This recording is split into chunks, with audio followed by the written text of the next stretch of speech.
I'm literally outside sitting on the floor.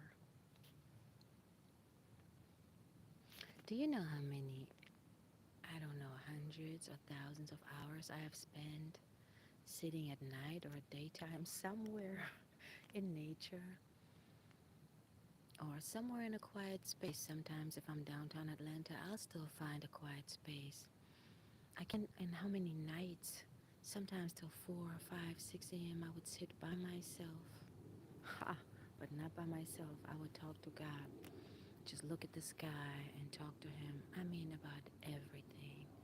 Sometimes I would do it in my heart and mind, like just you wouldn't audibly hear it.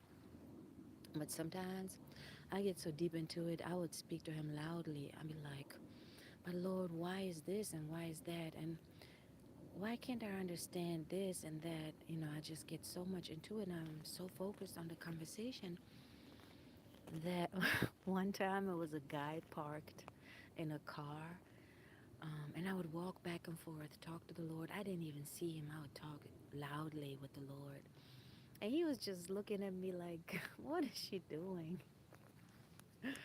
Um, and then I don't know if it's hundreds of thousands of hours or thousands of hours I would spend. I'll just be in a room and I cut the lights off and I love to open the window. I always have to have a little nature, hear a bird, a chirping something, or I like to hear an airplane flying by and just listen for God's voice and just be available, to just like rest in His presence. It's hard to describe. So I'm just sitting here being as happy as can be. And people drive by with their cars, or people look out of the windows like, what is she doing now? And then people always tell me, like, yeah, just do you, do your thing. Um, my neighbors or um, people I'm renting from, or just anybody in my life here in Atlanta used to always tell me like, just do your thing. I don't care nothing about what you're doing, but everybody always care about what you're doing. They act like they ain't listening, they ain't watching, but everybody always listening and watching. And most of the places I stay, it's cameras outside and inside. So somebody's always listening, and so that used to stop my prayers a lot of times because I'm like, man, it's just me and the Lord. I don't want people to listen all the time. But then sometimes I get to the point where it's just like, oh well, whoever want to listen, just go right on ahead because I need to talk to my Father in heaven. But when it's very, very private things, I just like now, you know, it's still people in the street and stuff. I just won't speak it out loud. I just, in my heart, I talk to the Lord. So I jumped back on just because earlier I was laying in the grass and I was doing a video talking about, hey y'all, thank you for tuning in. Yeah, I was talking about something very important, and then of course YouTube cut me out. I didn't like that because I was talking about, for the people who don't know, I'm from Germany, and in Germany I had financial wealth. I had unlimited credit cards, Mercedes Benz, 2 cars, penthouse, but like unlimited. I'll, because I was with a record label, they would give us unlimited credit cards when we go on tour. We can stay in the nicest hotels and we can eat and buy whatever we want to. It was crazy.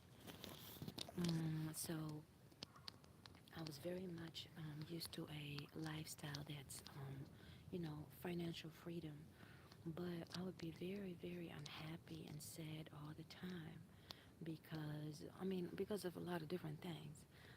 But one of the things was because, yeah, I had everything financially, but my voice didn't sound the way I wanted to because other artists would come from America, from Atlanta to Germany, Usher, Monica, just to name a few, and their voices would be so soulful because they came from church, and I didn't know what that was, but I just knew I loved it. So I was like, how can I ever sound like them? I was always working on my voice and trying to press into being the best singer I can possibly be, that the riches that I had from already being in the music industry and having a very, very rich fiance, I had everything financially. So it didn't do nothing for me. And even my friends there would always, my female friends, they would be like, why don't you just take your credit card and go shopping and take his credit card and go shopping? I wasn't even thinking about it. I had to think about music all the time.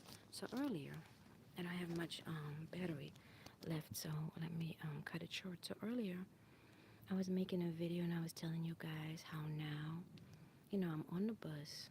I don't own a house. I don't own a car.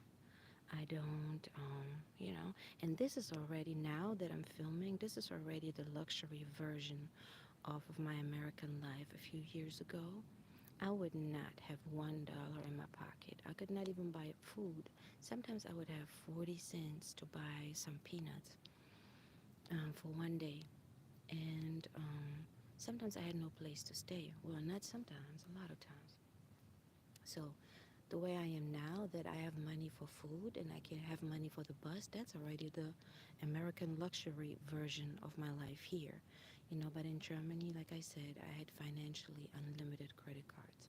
So anyway, I'm in the ATL now, and I wanted to make a point that now my life is more abundant than what it was back then, because the Lord showed me that there is a purpose on everybody's life, and so there is a purpose on my life also.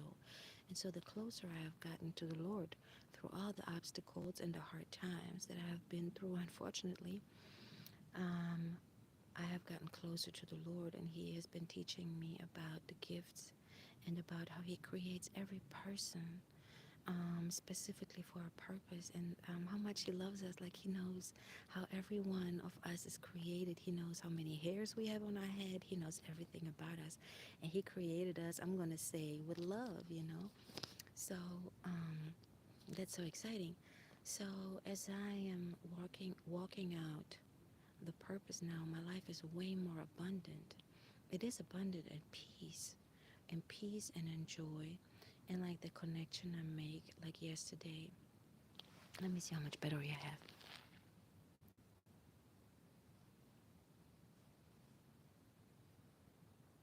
I don't know.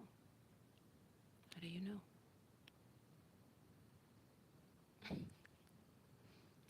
Yeah, it's more abundant in peace and in joy. And it's like yesterday, I met so many people. There were definitely like appointments from God. You go somewhere. I was just doing something completely different, and then I meet children of God, and they have amazing testimonies of what the Lord has done for them. And then we hug, and the faith that we all have gets even stronger. And then we just separate.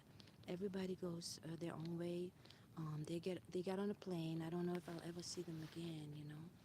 And oh, I see now the neighbors is coming out. I was trying to tell you, somebody always listening. Oh Lord, don't let this dog. I'm out here. Don't let the dog bite me. Oh no. Let me get up. They always say that he don't bite. He don't bite. You know what I'm saying? So I got bit several times in Atlanta by, see what I'm saying? By a dog that don't bite.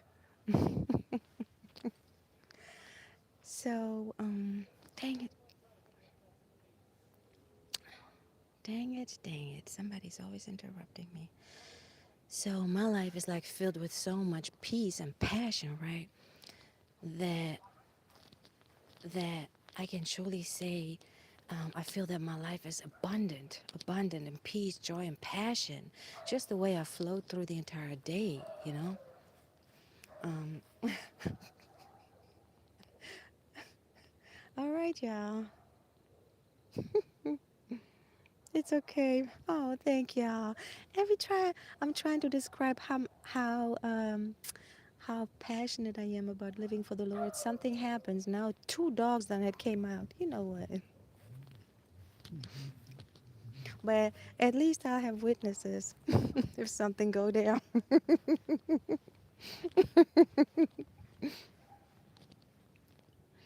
Hmm.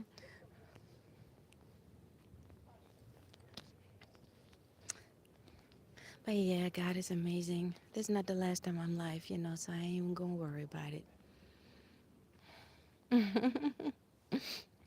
All right, they kicked the dog with a foot, and then the dog is back in.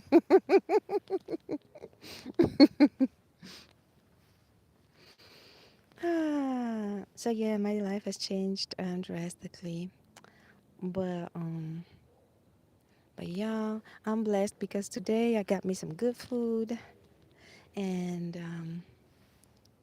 I think I'm gonna go. Gonna have to go about my business right now because my battery's dying. So y'all, I'll be back. Thanks for hanging in there with me, and adios. I'm gonna say it in Spanish. Adios, muchachos, and in German. Auf Wiedersehen, meine Lieben. Hoffentlich bis bald. And then in English, bye y'all. It's your friend Alicia the singer.